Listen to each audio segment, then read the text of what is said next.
എന്തോടെ പറയുന്നേ? ഞാൻ ഇങ്ങനെ ഇറങ്ങി വന്നു, അത്ര തന്നെ. എനിക്കിനി വീട്ടിൽ പിടിച്ചേക്കാൻ പറ്റുന്ന ഒരു സാഹചര്യമല്ല. അതുകൊണ്ട് ഞാൻ ഇങ്ങനെ ഇറങ്ങി വന്നു.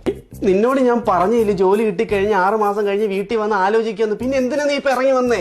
എനിക്ക് അതുവരെ പിടിച്ചേക്കാൻ പറ്റത്തില്ലെന്ന്. നിങ്ങൾക്ക് എന്റെ സാഹചര്യം മനസ്സിലാവാനിട്ടാ. നിന്റെ എന്ത് സാഹചര്യം? എന്റെ ഉണ്ണിയേട്ടാ, എനിക്ക് വീട്ടിൽ കല്യാണാലോചന വരുന്നുണ്ടെന്ന്. ഒരുപാട് വന്നു. ഇപ്പോ കല്യാണാലോചന വരുന്നുണ്ടെങ്കിൽ നിനക്ക് നോ പറഞ്ഞങ്ങ് വിട്ടാ പോരായോ? അയ്യോ, അത് പറ്റത്തില്ല.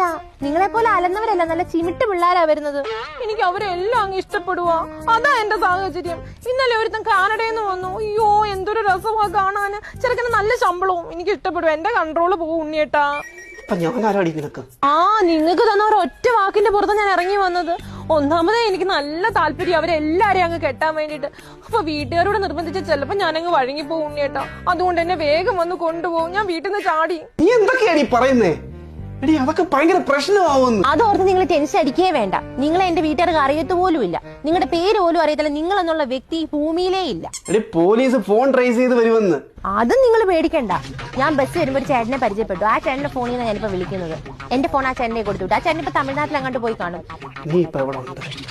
നിങ്ങൾ താമസിക്കുന്ന വീടില്ലേ, അതിന്റെ തൊട്ട് ഫ്രണ്ടിലത്തെ മതിലിന്റെ അവിടെ ചാരി നിൽക്കൊണ്ട് ഞാൻ. വേഗം വാ. നീ എന്തിനാ ഇവിടെ നിൽക്കുന്നേ? ഞാൻ നിന്നെ വിളിക്കാം. വേഗം വാ. നീ എന്തോടെ പറയുന്നേ?